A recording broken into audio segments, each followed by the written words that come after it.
എല്ലാവർക്കും നമസ്കാരം. ഞാൻ പ്രത്യക്ഷ. ബാക്ക് ടു ഹിസ്റ്ററിയുടെ പുതിയൊരു ക്ലാസ്സിലേക്ക് ഹൃദ്യമായ സ്വാഗതം. ഇന്ന് ഈ ക്ലാസ്സിൽ ചർച്ച ചെയ്യുന്നത് 9ാം ക്ലാസ്സിലെ പാർട്ട് 1 ഹിസ്റ്ററിയിലെ 3, 4, 5 അധ്യായങ്ങളിൽ നിന്നുള്ള ചോദ്യങ്ങളും അവയുടെ ഉത്തരങ്ങളുമാണ്.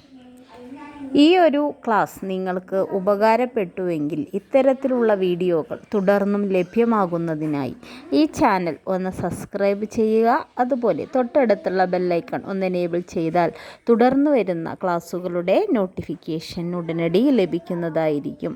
അതുപോലെ ക്ലാസ്സുകൾ ഉപകാരപ്പെട്ടുവെങ്കിൽ ലൈക്ക് ചെയ്യാനും ഷെയർ ചെയ്യാനും സബ്സ്ക്രൈബ് ചെയ്യാനും മറക്കല്ലേ. മൗലിക അവകാശങ്ങൾ എന്ന ആശയം ഇന്ത്യൻ ഭരണഘടന കടം കൊണ്ടത് ഏത് രാജ്യത്തിൽ നിന്നാണ്? Answer USA. മൗലിക അവകാശങ്ങൾ ഇന്ത്യൻ ഭരണഘടനയുടെ ഏത് ഭാഗത്താണ് ഉൾക്കൊള്ളുന്നത്? Answer part 3. ഇന്ത്യൻ ഭരണഘടന ഉറപ്പുവരുത്തുന്ന മൗലിക അവകാശങ്ങൾ ഏവ? ആൻസർ സമത്വത്തിനുള്ള അവകാശം, സ്വാതന്ത്ര്യത്തിനുള്ള അവകാശം, ചൂഷണത്തിനെതിരെയായുള്ള അവകാശം, മതസ്വാതന്ത്ര്യത്തിനുള്ള അവകാശം, സാംസ്കാരികവും വിദ്യാഭ്യാസപരവുമായ അവകാശം, ഭരണഘടനാപരമായ പരിഹാരം കാണുന്നതിനുള്ള അവകാശം. മൗലിക അവകാശങ്ങൾ എത്രയെണ്ണം? ആൻസർ 6 എണ്ണം. മൗലിക അവകാശങ്ങൾ സംരക്ഷിക്കാൻ കോടതികൾ പുറപ്പെടുവിക്കുന്ന ഉത്തരവുകൾ ഡാഷ് എന്നറിയപ്പെടുന്നു. ആൻസർ റിട്ടുകൾ.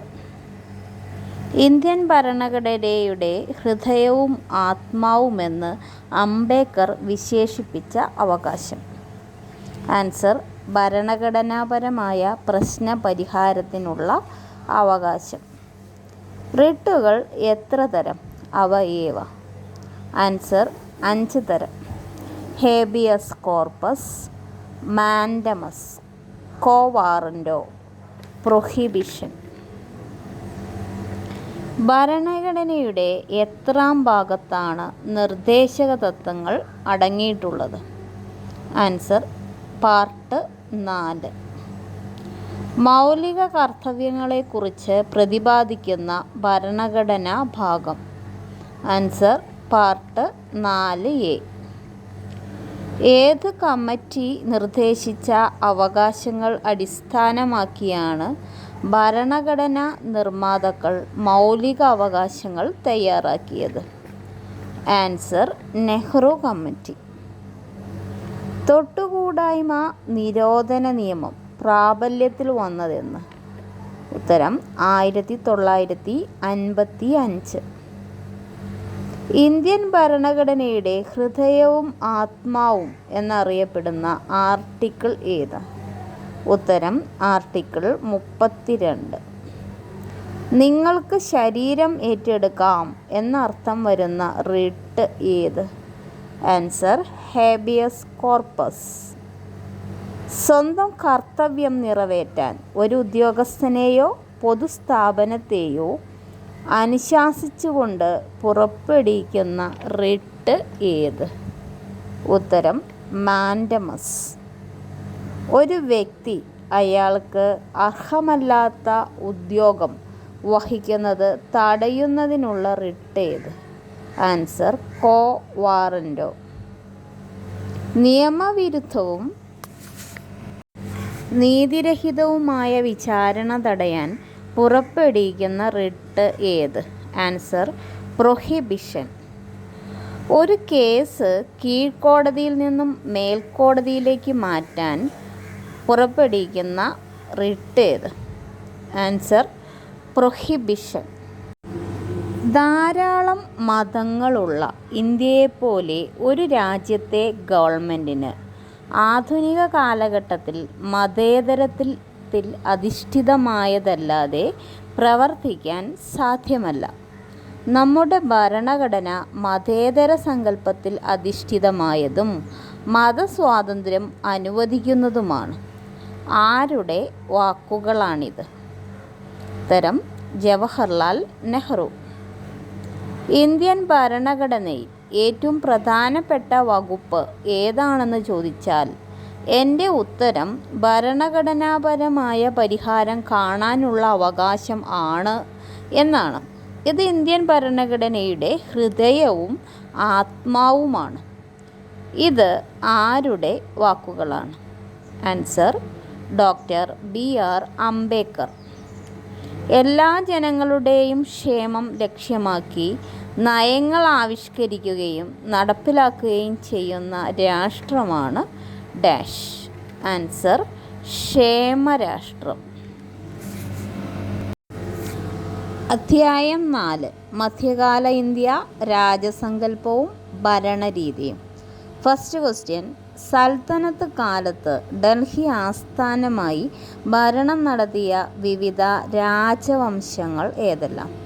ആൻസർ മംലൂക്ക്, ഖിൽജി, തുഗ്ലക്, സയ്യിദ്, ലോധി എന്നീ വംശങ്ങൾ. ക്വസ്റ്റ്യൻ നമ്പർ 2, മംലൂക്ക് വംശത്തെ അഥവാ അടിമവംശത്തിലെ പ്രമുഖ ഭരണാധികാരി ആരായിരുന്നു? ആൻസർ ബാൽബൻ. ക്വസ്റ്റ്യൻ നമ്പർ 3, സൽത്തനത്ത് കാലത്തെ കേന്ദ്രഭരണത്തിലെ പ്രധാന ഉദ്യോഗസ്ഥരും അവരുടെ ചുമതലകളും. വസീർ ധനകാര്യം, മമാലിക് സൈനിക്, മുഖ്യ സദർ നീതിന്യായം, ദിവാൻ ഇ ഷാ രാജകീയ കത്തിടപാടുകൾ. ക്വസ്റ്റ്യൻ നമ്പർ 4, സൽത്തനത്ത് കാലത്ത് സൈനിക മേധാവികളായ പ്രഭുക്കന്മാരെ ഏൽപ്പിച്ച പ്രദേശങ്ങൾ ഡാഷ് എന്ന പേരിൽ അറിയപ്പെടുന്നു. ആൻസർ ഇക്ത. ഇക്ത ഭൂമി കൈവശം വെച്ചിരുന്നവർ അറിയപ്പെട്ടിരുന്നത് എന്ത് പേരിലാണ്? ആൻസർ ഇക്താദാർ, മുക്തി ഓർ വാലി. ക്വസ്റ്റ്യൻ നമ്പർ 6, സൽത്തനത്ത് കാലത്തെ പ്രാദേശിക ഭരണ വിഭാഗങ്ങളും അവയുടെ ചുമതലകളും വഹിച്ചിരുന്ന ഉദ്യോഗസ്ഥരും ആരെല്ലാം? ആൻസർ പ്രവിശ്യയിലെ ഭരണം വഹിച്ചിരുന്ന ഉദ്യോഗസ്ഥന്മാർ മുക്തി അഥവാ വാലി എന്ന പേരിലാണ് അറിയപ്പെട്ടിരുന്നത്. ഷിഖ്, ഷിഖ്ദാർ, പർഖാന, അമിൽ, ഗ്രാമം, മുഗ്ദം. മുഗൾ കാലത്തെ കേന്ദ്രഭരണത്തിലെ പ്രധാന ഉദ്യോഗസ്ഥന്മാരും അവരുടെ ചുമതലകളും. വക്കീൽ പ്രധാനമന്ത്രി, വസീർ ധനകാര്യം, സദർ നീതിന്യായം, മിർബക്ഷി സൈനികം. മുഗൾ ഭരണകാലത്തെ പ്രാദേശിക ഭരണവിഭാഗങ്ങളും അവയുടെ ചുമതല വഹിച്ചിരുന്ന ഉദ്യോഗസ്ഥന്മാർ. സുബ സുബേദാർ, സർക്കാർ ഫൗജ്ദാർ, പർഖാന ഷിഖ്ദാർ, ഗ്രാമം ചൗധരി, പട്ടണം കൊത്വാൾ. ബാദ്ഷാ ഇ ഹിന്ദ്, ഇന്ത്യയുടെ ചക്രവർത്തി എന്ന സ്ഥാനം സ്വീകരിച്ച മുഗൾ ചക്രവർത്തി. ആൻസർ അക്ബർ. മതപരമായ കാര്യങ്ങൾ ചർച്ച ചെയ്യുന്നതിനായി അക്ബർ സ്ഥാപിച്ച സ്ഥലം. ആൻസർ ഇബാബത്ത് ഖാന. ഇബാബത്ത് ഖാന സ്ഥിതി ചെയ്യുന്നത് എവിടെ? ആൻസർ ഫത്തേപൂർ സിക്രി. വിവിധ മതങ്ങളുടെ സാരാംശം ഉൾപ്പെടുത്തി അക്ബർ സ്ഥാപിച്ച ആശയ സംഹിത. ആൻസർ ദീൻ ഇലാഹി അഥവാ തൗഹീദ് ഇ ഇലാഹി. ദീൻ ഇലാഹിയുടെ അടിസ്ഥാനമെന്തായിരുന്നു? ആൻസർ സുൽഫ് കുൽ, എല്ലാവർക്കും സമാധാനം. അക്ബർ സ്ഥാപിച്ച സൈനിക സംവിധാനം എന്തു പേരിൽ അറിയപ്പെടുന്നു? ആൻസർ മാൻസബ്ദാരി സമ്പ്രദായം. മുഗൾ സൈനിക പദവി എന്ത് പേരിലാണ് അറിയപ്പെടുന്നത്? ആൻസർ മാൻസാബ്. മാൻസാബിൻ്റെ 2 ഉപവിഭാഗങ്ങളേവ? സാദ് വ്യക്തി എന്നാണ് അർത്ഥം. സവർ ഒരാൾ സംരക്ഷിക്കേണ്ട കുതിരപ്പടകളുടെ എണ്ണം. മാൻസബ്ദാർക്ക് ശമ്പളത്തിന് പകരമായി ഭൂമി പതിച്ചു നൽകുന്ന സമ്പ്രദായമാണ് ഡാഷ്. ആൻസർ ജാഗിർദാരി സമ്പ്രദായം. ജാഗിർദാരി ഭൂമി പരമ്പരാഗതമായിരുന്നില്ല. ചോള ഭരണകാലത്ത് രാജശാസനങ്ങൾ മറ്റു ഉദ്യോഗസ്ഥന്മാർക്ക് എത്തിച്ചു കൊടുത്തിരുന്ന പ്രധാന ഉദ്യോഗസ്ഥനാണ് ഡാഷ്. ആൻസർ ഒലൈ നായകം. ചോള ഭരണത്തിൻ്റെ ഒരു പ്രധാനപ്പെട്ട സവിശേഷതയാണ് ഡാഷ്. സുശക്തമായ നാവികപ്പടയോടുകൂടിയ സൈനിക സംവിധാനം. ചോളന്മാരുടെ തടാകം എന്നറിയപ്പെട്ടിരുന്ന ഉൾക്കടൽ. ആൻസർ ബംഗാൾ ഉൾക്കടൽ. തഞ്ചാവൂരിലെ രാജരാജേശ്വര ക്ഷേത്രം പണി കഴിപ്പിച്ച ചോള ഭരണാധികാരി ആര്? ആൻസർ രാജരാജ ചോളൻ. ശ്രീലങ്ക കീഴടക്കിയ ചോള ഭരണാധികാരി. ആൻസർ രാജരാജ ചോളൻ. ഗംഗൈകൊണ്ട ചോളൻ എന്ന ബിരുദം സ്വീകരിച്ച ചോള ഭരണാധികാരി ആര്? ആൻസർ രാജേന്ദ്ര ചോളൻ. ചോള ഭരണകാലത്ത് സ്വയംഭരണാധികാരമുള്ള ഗ്രാമങ്ങളുടെ സമൂഹമായിരുന്നു ഡാഷ്. ആൻസർ കൊട്ടം. ചോള ഭരണകാലത്ത് ബ്രാഹ്മണർ മാത്രം ഉൾപ്പെട്ട സമിതിയാണ് ഡാഷ്. ആൻസർ സഭ. ചോള ഭരണകാലത്ത് സഭയിലെ അംഗങ്ങൾ ഡാഷ് എന്ന പേരിൽ അറിയപ്പെട്ടു. ആൻസർ പെരുമക്കൾ. ചോള ഭരണകാലത്ത് പഞ്ചായത്തിലെ അംഗങ്ങൾ ഡാഷ് എന്നറിയപ്പെട്ടു. ആൻസർ വാരിയ പെരുമക്കൾ. വിജയനഗര സാമ്രാജ്യത്തിലെ കേന്ദ്രഭരണം ഡാഷ് എന്ന പേരിൽ അറിയപ്പെടുന്നു. ആൻസർ നായങ്കര സമ്പ്രദായം. വിജയനഗര സാമ്രാജ്യത്തിലെ പ്രാദേശിക ഭരണം ഡാഷ് എന്ന പേരിൽ അറിയപ്പെടുന്നു. ഡാഷ്. ആൻസർ അയ്യങ്കാർ സമ്പ്രദായം. വിജയനഗര സാമ്രാജ്യത്തിലെ വിവിധ രാജവംശങ്ങൾ ഏതെല്ലാം? ആൻസർ സംഗമ, സാലുവ, തുളുവ, അരവീട് രാജവംശങ്ങൾ. കൃഷ്ണദേവരായർ ഏത് രാജവംശത്തിലെ പ്രമുഖ ഭരണാധികാരിയാണ്? ആൻസർ തുളുവ രാജവംശത്തിലെ. വിജയനഗര സാമ്രാജ്യത്തിൽ ദൈനംദിന ഗ്രാമഭരണം വഹിച്ചിരുന്ന ഉദ്യോഗസ്ഥന്മാരാണ് ഡാഷ്. ആൻസർ അയ്യങ്കാർമാർ.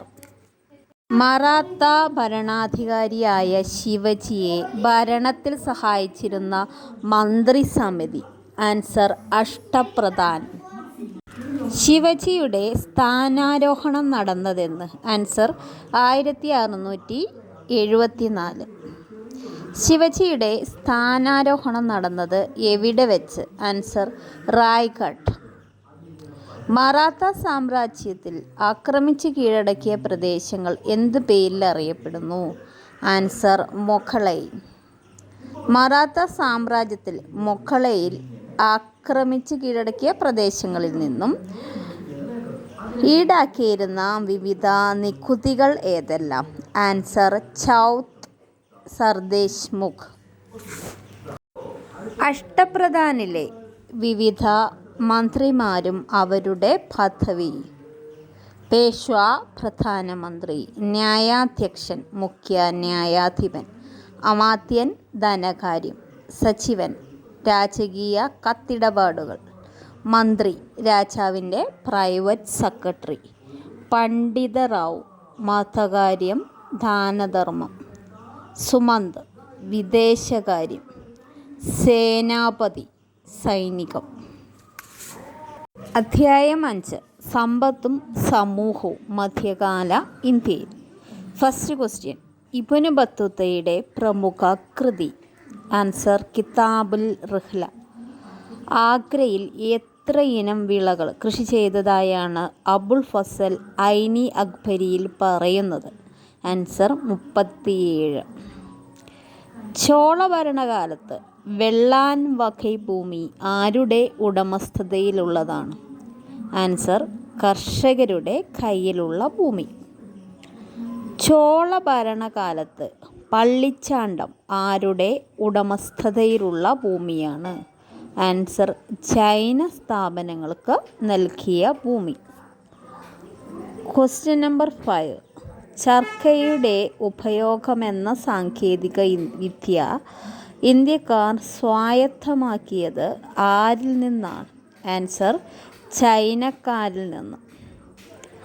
ചർക്കയെക്കുറിച്ചുള്ള ആദ്യ പരാമർശം ഏത് കൃതിയിലാണുള്ളത്?